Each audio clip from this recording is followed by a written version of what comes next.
Boa noite, senhoras, boa noite, senhores. Terça-feira, TV Guará. Hoje nós vamos conversar com um dos candidatos mais bem postos na pesquisa para o governo do estado do Maranhão. Vamos conversar com o doutor Flávio Dino. Boa noite, doutor. Boa noite, prazer falar com você, Américo, com toda a equipe da TV Guará. Quero agradecer a atenção, a acolhida dos telespectadores, cumprimentar a todos. O senhor esteve ontem no debate, qual a sua avaliação? Muito positiva, quero cumprimentar a emissora por ter feito um debate democrático, com regras objetivas, claras, permitiu que todos os 6 candidatos apresentassem o seu programa de governo. Eu me preocupei de fazer o debate político, claro, mas de apresentar nossas propostas concretas, mostrando que nós refletimos sobre a realidade do Maranhão, sabemos como construir políticas públicas voltadas à maioria do povo, hoje excluída do atual modelo governamental. Gostei muito, estou muito feliz de ter tido essa oportunidade. Espero merecer a confiança de todos os maranhenses a partir da intensificação desse diálogo com o início da campanha no rádio e na TV, continuando, claro, com as nossas atividades de rua. Candidato, o senhor vai, se eleito, receber uma máquina terrivelmente inchada. Eu não sei, de fato, eu nunca me interessei em saber quantas secretarias existem no governo do estado do Maranhão. São muitas. Todas elas muito mais em função de acordos políticos e de necessidade administrativa. O senhor pretende enxugar isso? E segundo, as nomeações de seus secretários serão por efeito político ou tecnocracia? Nós temos que reorganizar a máquina. De fato, há muitos excessos, privilégios, pessoas que recebem sem trabalhar. Há, de fato, um número indefinido de secretarias. Acho que mesmo a senhora governadora não sabe ao certo, porque exatamente a máquina administrativa acabou sendo apropriada para atender a interesses pessoais de pequenos grupos. É isso que nós vamos combater, fazendo com que seja possível redistribuir os cargos públicos de modo a atender às necessidades da população e não às necessidades do governante. Quanto ao preenchimento dos cargos, eu sou servidor público há 25 anos, exerci função nos 3 poderes do Estado. Por isso, sei da importância dos servidores públicos, de eles serem valorizados e nós conjugarmos exatamente os 2 atributos.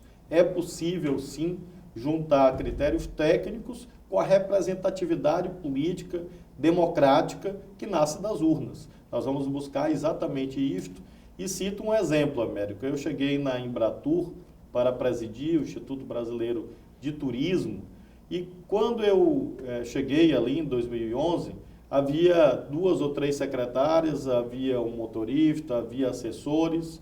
Quando eu saí 2 anos e meio depois, as secretárias continuavam no mesmo lugar, o motorista era o mesmo, todos os funcionários eram os mesmos, assessores da presidência. Você não alterou o quadro? Eu não alterei porque as pessoas sabiam trabalhar. É preciso ter essa noção de que se as pessoas estão lá, têm capacidade, têm competência, não me importa quem nomeou. Neste caso, eu aproveitei a equipe que existia, claro que procurei ampliá-la com a nomeação de servidores efetivos e reenquadrei a partir da minha visão administrativa, mas prestigiei os servidores da casa, prestigiei aqueles que tinham experiência naquele momento, fazendo as mudanças, claro, que eram necessárias. Então, é exatamente isto que nós vamos fazer, reorganizar aquilo que funciona bem, vai ser valorizado, vai ser prestigiado, vai continuar a funcionar, e as coisas erradas, exatamente aquilo que dizia há pouco, os privilégios, as coisas indevidas, é claro, é evidente que eu tenho um compromisso de combater isto e fazer com que a lei seja cumprida, o princípio da moralidade seja atendido e nós possamos, assim, garantir que o serviço público no Maranhão funcione bem. Em termos de gastos, essa máquina administrativa consome mais ou menos 40% da receita corrente líquida. Se nós colocarmos isso em termos nacionais, até que é uma boa média, considerando que o limite legal da Lei de Responsabilidade Fiscal é de 49% da receita corrente líquida, ou seja, a máquina administrativa do Maranhão está enquadrada nos parâmetros da Lei de Responsabilidade Fiscal e, em termos nacionais, até uma boa média. A questão é como esta máquina é utilizada. E isso que nós precisamos alterar para recuperar a noção de servir ao público. Eu cito um exemplo para concluir, Américo, do licenciamento ambiental. Quantos empreendedores, empresários que estão nos ouvindo nesse momento, pequenos, médios, grandes, sofrem anos para conseguir uma licença ambiental, para instalar uma empresa e com isso gerar empregos e oportunidades. Por quê? Porque é preciso fazer com que esse setor da administração pública possa funcionar bem. As agências destinadas à defesa sanitária, no caso a AGED, a assistência técnica dos produtores, sobretudo os pequenos, a AGERP, precisam ser valorizadas. Então nós vamos remanejar servidores e cargos para que as áreas estratégicas dessa nova gestão possam ser atendidas com servidores suficientes e qualificados para servir bem a população. Candidato, o Estado tem uma Secretaria de Meio Ambiente e a Prefeitura também. Como jornalista, eu as acho inteiramente inúteis. A ilha apodrece. O Estado se desmata com muita facilidade em nome de qualquer grande empresa. Qual é o nível de sua preocupação com isso? Progresso sustentável, meio ambiente, valorização de nossa terra, nossa água, nossa flora, nossa fauna. Qual é a sua preocupação, nível de sua preocupação com isso? Em 1972, na Suécia, em Estocolmo, se realizou a primeira conferência das Nações Unidas acerca do conceito de desenvolvimento sustentável. Depois houve a Rio 92, 20 anos depois, e mais recentemente a Rio +20, da qual ajudei a organizar como presidente da Embratur em 2012 no Rio de Janeiro. Em todas essas conferências foi reafirmado em nível internacional que só é possível falar de desenvolvimento agregada ao conceito de sustentabilidade, porque senão não é desenvolvimento, é exatamente aquilo que você diz, é o crescimento predatório, que acaba resultando em grandes desastres. É suicídio. É isso, grandes desastres para as próprias atividades econômicas, para a humanidade, para a continuidade da vida e da nossa presença no mundo. Por isso eu tenho uma grande preocupação com isto. É preciso ter leis claras, é preciso ter honestidade na gestão das políticas ambientais, é preciso dar um sentido às unidades de conservação que existem no Maranhão, os parques, as áreas de preservação ambiental, é preciso olhar a centralidade numa política de proteção ambiental para as APPs, as áreas de preservação permanente, que estão na margem dos rios. Eu passei muito recentemente na nossa cidade de origem, a cidade do meu pai, a cidade de Grajaú, que é cortada pelo majestoso e belíssimo rio Grajaú, e o meu pai me dizia ao meu lado, meu pai, que você conhece, com 82 anos, grajauense, me dizendo: Flávio, esse rio aqui tinha um nível 2 ou 3 vezes superior a que este que nós estamos vendo na infância dele. Por quê? Porque exatamente as matas ciliares foram devastadas e os rios que são fundamentais para que haja beleza, lazer, boa fruição da vida, mas também para que haja água para irrigar a agricultura, para abastecer as cidades, estão infelizmente morrendo no Maranhão. Então eu tenho essa preocupação com essa visão moderna da proteção ambiental, articulada ao crescimento econômico e por isso mesmo uma visão de proteção do meio ambiente que não inviabiliza a atividade econômica, mas sim que viabiliza de modo duradouro os investimentos e que isso seja em proveito de todos. Por isso mesmo falo da temática do licenciamento como um caminho para que os empreendedores possam investir, ter segurança jurídica e, ao mesmo tempo, as novas gerações não venham a padecer com essa espécie de suicídio a que você fez referência. O senhor se referiu agora à irrigação e produção agrícola, alguma coisa nesse sentido, agricultura. O sistema agrícola humano está desmatelado. A Secretaria de Agricultura foi até há pouco tempo extinta e depois feita um renascimento meio capenga. A pergunta é, com a sua atenção à agricultura, não só a agricultura familiar, mas tem grandes criadores com extensões. Como é que o senhor vai tratar isso? Hoje há algumas guerras no mundo muito tristes, Américo, que giram em torno de 3 aspectos: terra, água e comida. Nós temos grandes países que hoje têm populações gigantescas que precisam ser alimentadas, China, Índia, e que têm dificuldade de produzir alimentos. Nós estamos aqui diante dos melhores complexos portuários do planeta, que que é o Complexo Portuário do Itaqui, que é o porto mais próximo dos grandes mercados consumidores do mundo. É um porto que, em termos de competitividade, se situa no patamar muito superior ao Porto de Santos ou de Paranaguá, no Paraná, ou Porto de Rio Grande, no Rio Grande do Sul. Então, nós temos que usar o que Deus nos deu, terra e água, produzir comida e usar a logística existente para o Maranhão ser um grande exportador de alimentos para todo o Brasil e também para outros países do mundo. Creio, portanto, ser esta a nossa maior vocação econômica. Claro que precisamos avançar em direção a uma política industrial, mas a base de tudo é, sem dúvida nenhuma, a agricultura, desde a agricultura empresarial, que vai ter o incentivo necessário a que ela possa se desenvolver, porque ela é importante, sobretudo pela sua dimensão exportadora para o país, não só para o Maranhão. Agora, essa agricultura também esquecida, a agricultura familiar, para que haja a elevação do nível da qualidade de vida do nosso povo, haja geração de oportunidades de trabalho na agricultura familiar também. E menciono sempre, associada à produção agrícola, a pecuária, porque nosso estado tem um rebanho importante e pode ter muito mais, sobretudo a pecuária de pequenos animais, que pode ajudar nesse processo de inclusão de pessoas a um ciclo de prosperidade para todos. A pesca, já que nós temos 640 quilômetros de litoral, rios perenes cortando todo o nosso território, os lagos da Baixada, enfim, podemos ser uma potência no que se refere à pesca e à aquicultura, como caminhos para que nós possamos romper o ciclo de pobreza.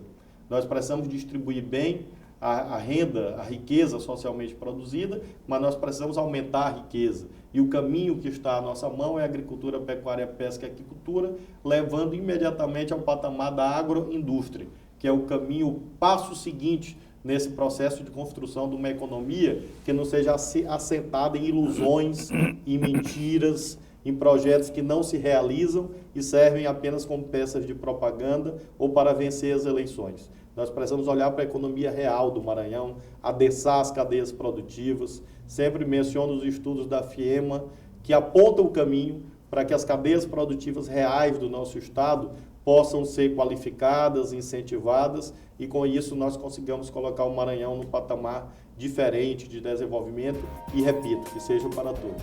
O senhor falou em agricultura familiar, e essa agricultura familiar, ela precisa de assistência técnica, de crédito e outras coisinhas mais. O senhor pretende fazer isso? Responde no próximo bloco.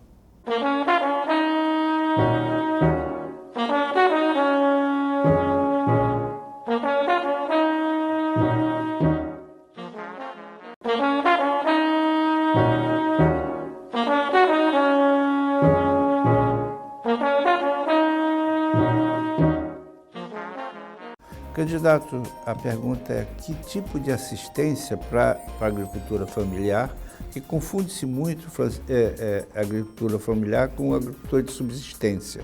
Então, que tipo de assistência específica para esse segmento imenso que está espalhado aí no interior do Maranhão? A distinção fundamental, Américo, é exatamente essa que você apresenta. A agricultura familiar é muito mais do que a agricultura de subsistência. Deve ser, evidentemente, de subsistência para a família, mas deve gerar excedentes. E para isso é preciso agregar ciência, tecnologia, assistência técnica, crédito e apoio à comercialização. Há coisa de 3 semanas atrás eu fui a um povoado no município de Santa Rita, ver uma produção de farinha, porque eu acredito, primeiro que eu gosto muito de farinha d'água sobretudo, e depois porque eu acredito muito nessa atividade econômica. E estava lá nessa pequena comunidade e um cidadão foi me apresentar a sua roça. E ele me apresentou uma obra que ele estava construindo nessa roça, que é um poço. E ele estava cavando este poço manualmente, né, com uma pá velha, e ele me mostrou, inclusive, 4 metros mais ou menos de profundidade, e eu perguntei, como é que o senhor tira a terra? Ele, não, minha esposa, que já é uma senhora, puxa na lata, que tira a terra, e eu disse, a água depois vai ser do mesmo jeito que eu não tenho dinheiro para bomba. Ora, é claro, isso ele próximo de um rio. Então, é claro que nesta situação, a agricultura familiar não pode gerar excedentes. Nós precisamos, existem projetos de irrigação, de tecnologia de irrigação, de kits de irrigação desenvolvidos pela Embrapa, por exemplo, mesmo pela UEMA, que resolveriam a vida desse cidadão, da sua família, para que ele tenha mais conforto, mais tempo livre, que é um direito que todo mundo tem, e com isso conseguisse produzir mais para si, para a sua família, para os seus filhos. Então essa é a dimensão fundamental, como nós fazemos o encontro entre o conhecimento que já existe, que já foi acumulado, conhecimento básico, e fazemos a democratização do acesso para que esse cidadão que estava literalmente no fundo do poço possa sair deste patamar e alcançar patamares mais elevados de produtividade. O povo maranhense, que eu conheço muito profundamente, é muito trabalhador, é muito sério, é muito dedicado e acredita no nosso Estado. Agora é preciso que o governo esteja próximo e não que o governo seja um adversário ou seja indiferente, porque ser indiferente, ser omisso, também é um pecado. E é isso que nós estamos vendo no nosso Estado. As pessoas abandonadas, aqueles que querem produzir e trabalhar como este cidadão no fundo do poço.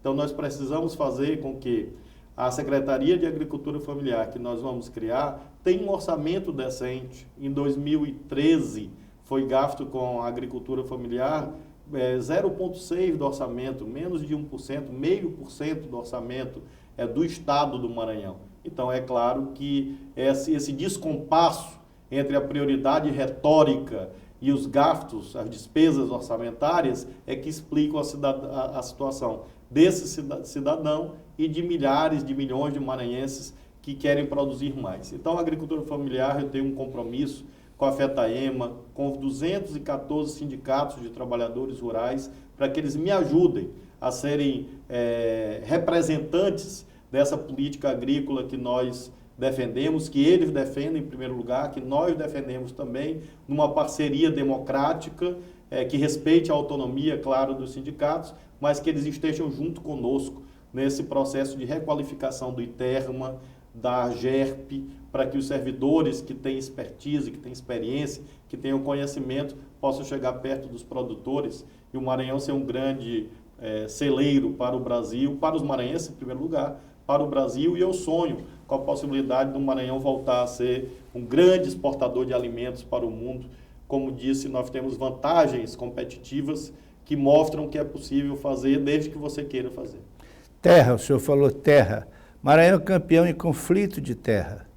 E, geralmente, o pequeno produtor, ele já entra no jogo perdendo. O juiz é sempre muito parcial nesse jogo, não são 11 contra 11, é 100 e tantos mil contra 11.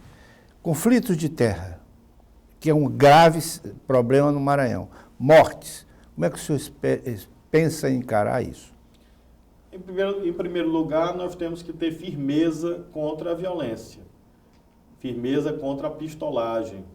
E para isso é preciso ter alguém que tenha conhecimento e coragem para enfrentar essas situações, enfrentar a impunidade.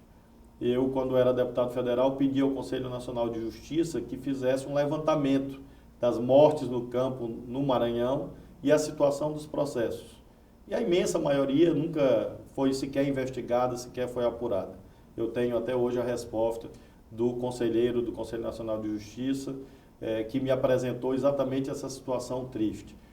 Justamente pela razão que você aponta, a desigualdade entre os que mais têm, os mais poderosos e aqueles que menos têm. Eu acredito no diálogo. Eu sou uma pessoa que foi treinada a vida toda no diálogo, até pela formação jurídica, acredito que com a lei e a verdade ao lado e conversando é possível resolver todos os conflitos. Quando eu era advogado, fui advogado de sindicatos e participei de inúmeras reuniões e negociações difíceis de movimentos de greve, de situações altamente conflituosas e, graças a Deus, conseguimos evoluir na solução positiva de todos eles. Um bom juiz, para decidir, ouve as partes. Um deputado federal, numa casa de 513 parlamentares, além de falar, de parlare, ele tem que ouvir bastante para compreender a posição dos outros e, a partir daí, construir a maioria, construir o consenso. Então, exatamente essa experiência de quem conhece o nosso Estado, conhece e acredita na capacidade dos maranhenses, é que eu pretendo levar o governo para o governo do Estado, a máquina pública, ser uma grande mediadora desses conflitos, sempre se preocupando em evitar e combater a violência, evitar e combater a impunidade, proteger os mais fracos e garantir que o ITERMA funcione bem. Nós temos a ação do INCRA no nosso Estado, precisamos fazer com que o INCRA atue ainda mais. Tivemos uma grande conquista, fruto de uma lei do meu companheiro de chapa, o deputado Carlos Brandão, que foi a ampliação da atuação da Codevasf no Maranhão. Eu tive a oportunidade de ser relator dessa lei na Câmara dos Deputados. A Codevasf atuava apenas no Vale do Rio Parnaíba, e aí depois houve a extensão para o Itapecuru e Mearim. Então nós temos instrumentos federais que podem nos ajudar nessa tarefa de cuidar da agricultura familiar, de cuidar das pessoas que não têm acesso à terra, e nós temos que, evidentemente, fazer com que o governo do Estado faça a sua parte. O caminho é a requalificação do ITERMA e ele ser essa grande agência de articulação das ações federais, respeitando e estimulando os parceiros privados, ouvindo os movimentos sociais, garantindo a titulação da terra, combatendo as fraudes fundiárias que existem no Maranhão. Com isso, haja paz, que é o caminho fundamental para que todo mundo possa trabalhar e com dignidade e produzir mais em favor do nosso Estado. A sociedade organizada, ligada mais aos movimentos populares, ela é sempre vista como, sempre criminalizada. Qualquer ação deles passa a ser criminalizada. Os governos olham com absoluta desconfiança, olham com jeito de galinha e olham para sapo, meio de banda. Como é que o senhor pretende essa relação, governo do Estado, organização social aqui do baixo clero, geralmente agressivos, contundentes, como é que o senhor pensa em manter esse diálogo? É preciso entender que a cobrança, a reivindicação incisiva, contundente ou eventualmente até agressiva faz parte do jogo democrático. E há uma razão de ser. É exatamente o sofrimento, o esquecimento, a opressão, a exploração que levam a esses processos reivindicatórios. Então as pessoas têm não só o direito, mas na minha visão democrática, têm o dever de lutar pelos seus direitos. Eu próprio sou filho dessas lutas. Eu, Américo, em 1979, eu tinha 11 anos de idade e morava na Rua de Santana. E assisti a greve da meia passagem da janela da minha casa, porque ela se desenvolveu ali, no centro da cidade. E conversei muito com meu pai, com a minha mãe na época, e eles me explicaram o que estava acontecendo. Eu era uma criança de 11 anos, e eu achei aquilo muito interessante, muito instigante, aquilo mexeu comigo, ter assistido na minha frente, ali. E as palavras que foram ditas pelo meu pai, a própria história dele de ter sido caçado pelo golpe de 64, e eles sempre me estimularam muito a ter independência, independentemente das preferências políticas dele, do meu pai ou da minha mãe, a gente sempre teve muita liberdade. E foi assim que eu me formei cidadão, a partir da participação política nas lutas da juventude, na luta dos estudantes, lutando por transporte público de qualidade, por uma educação para todos. Assim eu me tornei gente. A minha vida adulta é marcada exatamente por essa participação política, pelo contato com as lutas sociais, e eu preciso, nesse instante, da ajuda de todos. É claro, é evidente que o governo do Estado não vai conseguir atender a todas as reivindicações no primeiro momento, mas é preciso exatamente ter como primeiro passo essa visão de parceria, de descriminalização, de respeito à autonomia dos movimentos sociais e conseguir convidar a todos para uma grande mesa de diálogo, envolvendo também o empresariado do nosso estado, urbano e rural, para que nós possamos fazer uma espécie de pacto pelo desenvolvimento, um pacto em defesa do Maranhão, em que todos possam participar de acordo com seus interesses. E a função do governo é exatamente ser um grande mediador. Mas, neste caso, Américo, um mediador que vai ter uma visão de proteger os pequenos, os mais fracos, para que nós possamos ter maior igualdade de oportunidades. O senhor criará um canal específico para essa relação? Há um modelo que me agrada muito, que foi criado pelo presidente Lula e desenvolvido pela presidenta Dilma, que é o Conselho de Desenvolvimento Econômico e Social. Pretendemos criar algo similar no Estado, um conselho que envolva as entidades, além de reuniões bilaterais que acho que são a obrigação do bom governante. O bom governante tem que ser acessível. Ele não pode ser uma espécie de um ente sobrenatural, mítico, distante, poderoso, que se isola em praxes aristocráticas, que se envolve em mistério e inacessibilidade. O governante é, em primeiro lugar, um servidor público. Ele tem que agir como uma pessoa comum que ele é. Eu lembro sempre a passagem bíblica em que Cristo, na última ceia, se dedica a lavar os pés dos apóstolos. E Pedro protesta e Cristo diz, isso é para vocês lembrarem que não é o poder, é o serviço. É exatamente assim, com essa inspiração que eu vejo, se essa for vontade do nosso povo, essa missão de governar. Para isso, reunir sempre com as entidades, já fiz referência a FIEMA, a FETAEMA, todas as entidades da sociedade civil vão ter o espaço necessário para apresentar os seus projetos. O que nós pudermos fazer, vamos fazer. Aquilo que não puder ser feito, vamos dizer que não pode ser feito. E sempre com muita transparência. O dinheiro é público. O dinheiro não é de uma família, de 2 ou de 3. O dinheiro é de todos. Por isso, nós vamos colocar tudo na internet e ser muito transparente. Olha, o dinheiro disponível é esse. Quais são as prioridades? Cuidar dos indicadores sociais do Maranhão para que tenha mais justiça. Candidato, agora nós vamos falar de uma coisa talvez desagradável, mas o senhor é um dos responsáveis diretos pela eleição de Edivaldo Júnior. Vamos conversar sobre isso no próximo bloco. Comerciais.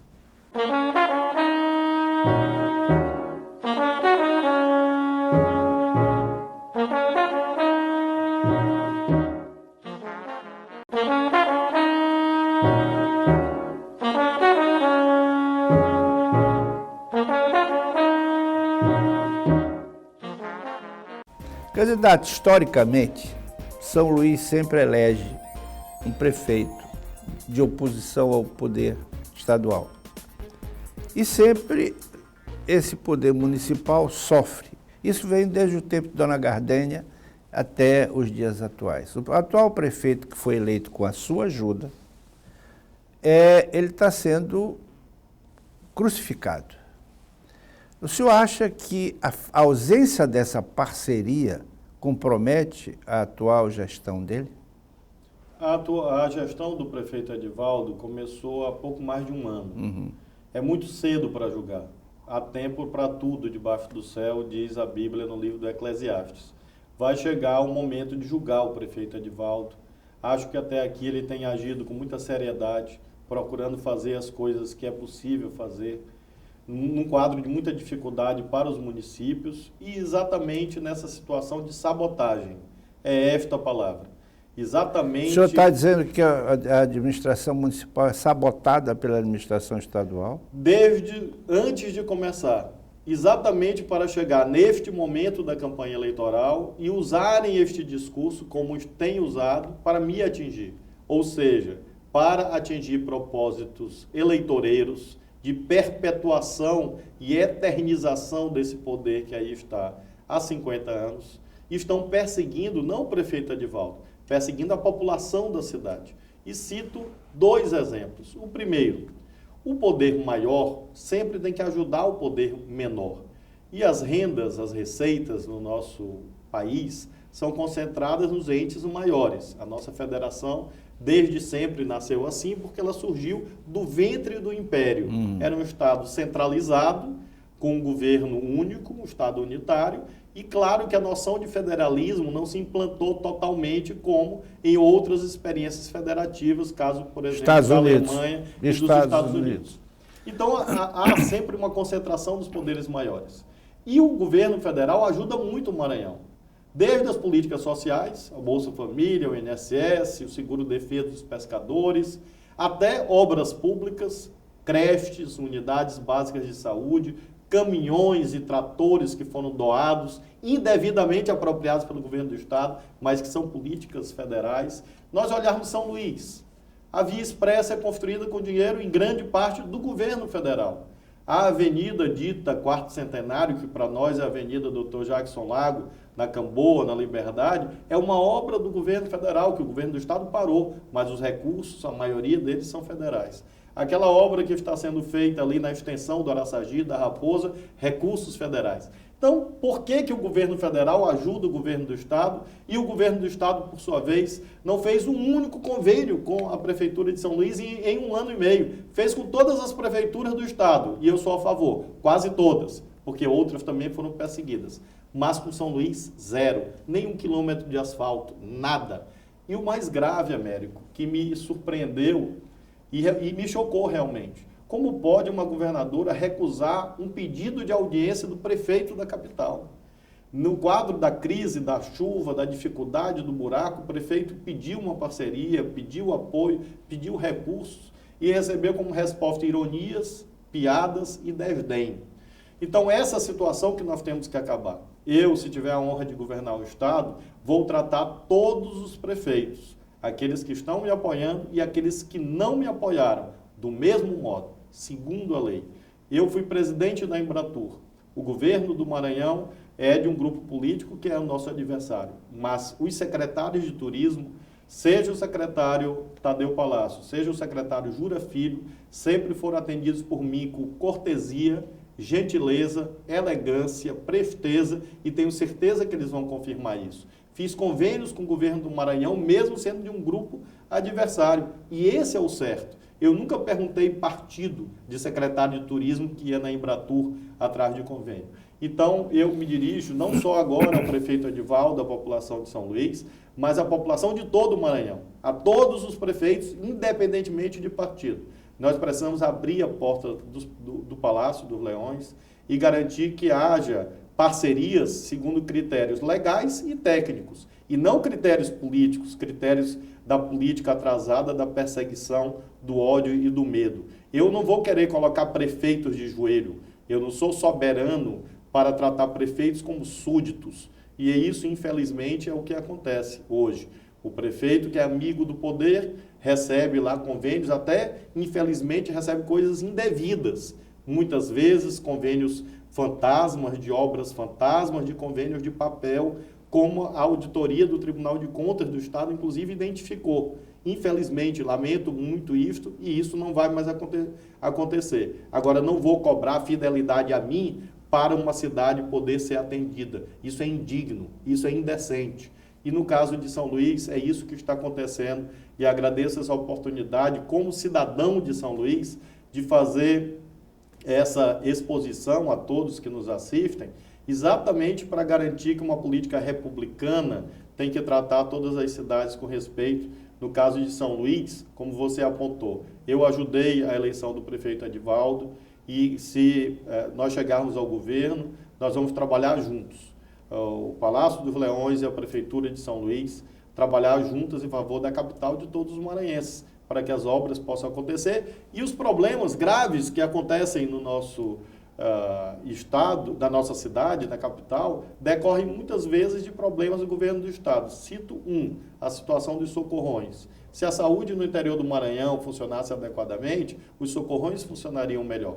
Há hospitais estaduais fechados em São Luís. O Hospital Aquiles Lisboa está lá em obras intermináveis. Pan Diamante. O Hospital do IPEM. É o Pan Diamante, que é até uma boa lembrança, porque o candidato que é do Grupo Sarney fala num programa chamado PAN, que eu não sei o que significa. A única coisa que eu me lembrei ontem, quando ele falava no debate do PAN, era do Pan Diamante. Podia começar esse programa PAN, exatamente abrindo o Pan Diamante, para que possa ajudar a saúde de São Luís.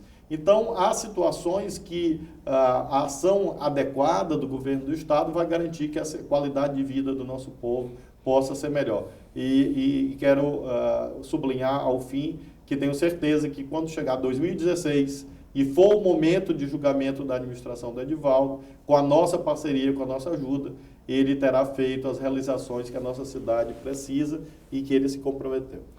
Candidato, deixa eu lhe fazer uma pergunta, vamos chamar particular. Um dos mais belos monumentos arquitetônicos do Maranhão, que é o Convento das Mercês, a fundação tem um museu da República, enfim. e a administração dele é uma coisa meia vaga. Como o senhor espera tratar o Convento das Mercês? Ele volta para a administração direta do Estado ou fica da forma que está? O Convento das Mercês é um patrimônio histórico do Maranhão, um patrimônio do povo do Maranhão. E ele, por isso mesmo, ele não pode ser privatizado. A ideia de haver um grande museu da República é positivo, desde que seja da República. E não um museu de veneração de uma ou outra pessoa. Então nós precisamos desprivatizar o Convento das Mercês, inseri-lo numa lógica de servir a toda a comunidade e retratar a história da República a partir de uma visão isenta. Não serei eu que direi a história que será ali retratada. Vamos chamar as universidades, vamos chamar a UFMA, a UEMA, fazer um conselho curador das exposições, garantir editais para que outros artistas, outros intelectuais, que haja exposições de outro tipo e aquele equipamento possa ser usado de um modo mais adequado para além da noção de perpetuação de uma imagem de um ou outro líder político. E falo isso com muita serenidade, com muita tranquilidade, sem nenhum ódio pessoal. Eu não tenho ódio pessoal de rigorosamente ninguém, mas sou muito firme nos meus compromissos, muito firme no meu propósito de garantir a proclamação da República no Maranhão. E república, como todos sabemos, é res pública, coisa pública. E nós temos que aplicar os bens públicos, os recursos públicos a partir dessa visão. Por isso mesmo, já desde logo anuncio que se tiver a honra de governar o Estado, não vou permitir que haja rigorosamente nenhuma obra no Estado com meu nome ou com o nome de qualquer pessoa da minha família. Não que eventualmente um ou outro não mereça, mas que as homenagens têm que seguir a lei. E a lei exige que haja critérios para tanto. Por que eu digo isso? Porque esses símbolos dizem muito sobre a natureza do poder. São aspectos que podem parecer menores, mas ao mesmo tempo são sintomas. É como uma febre em uma infecção. No momento que há culto à personalidade, culto a imagem de um ou outro governante, isso é uma ruptura do princípio da impessoalidade e da moralidade. Por isso que, independentemente de A, B ou C, nós temos que garantir que a lei seja cumprida. E nega a res pública. Isso. Candidato, infelizmente nosso tempo está esgotado. O senhor tem um tempo para suas considerações finais. Dirija-se aos seus eleitores. Novamente agradecer a você, Américo e a TV Guará, por essa oportunidade. Agradecer ao povo do Maranhão que me recebe, que me acolhe tão bem nas suas casas, nas suas cidades, nas nossas visitas. Fazer o convite para que todos continuem conosco. Eu preciso da ajuda de todo mundo para enfrentar esse império que aí está estabelecido. Isso não é uma tarefa que possa competir a uma única pessoa. Eu preciso que haja exatamente um grande mutirão, um grande pacto em defesa do Maranhão. A nossa campanha eleitoral é feita com muita coragem, com muita determinação, com muita nitidez de compromissos programáticos, feita com muita alegria, porque eu tenho a verdade ao meu lado, por isso as pessoas que estão agora nos assistindo podem ter a certeza que não vão nem se arrepender, nem se envergonhar. Nós precisamos tirar o Maranhão das páginas policiais. Chega de escândalos do Maranhão sempre sendo visto e retratado como uma terra de problemas. É preciso olhar para o futuro e construí-lo de modo adequado. O nosso estado tem potencialidades naturais, uma cultura belíssima, uma gente trabalhadora e honesta. Eu acredito muito no empresariado maranhense. Acredito muito que os políticos do Maranhão podem trabalhar ainda mais, trabalhar melhor. É preciso ter liderança, e essa liderança é representada por uma história de vida que eu apresento ao julgamento de todos os cidadãos e por um programa, propostas que foram construídas mediante o diálogo com mais de 40 mil pessoas. E é esse programa de governo que hoje nós representamos e haveremos de concretizar juntos, se essa for a vontade de Deus e dos eleitores do Maranhão. Peço a confiança, uma oportunidade, uma chance de mostrar que podemos ter um Maranhão diferente. Candidato, muito obrigado pela sua participação. Esse programa está sempre à sua disposição. Utilize-o tantas vezes que ele como queira. E ao senhor, muito obrigado pela atenção e até outra oportunidade. Boa noite.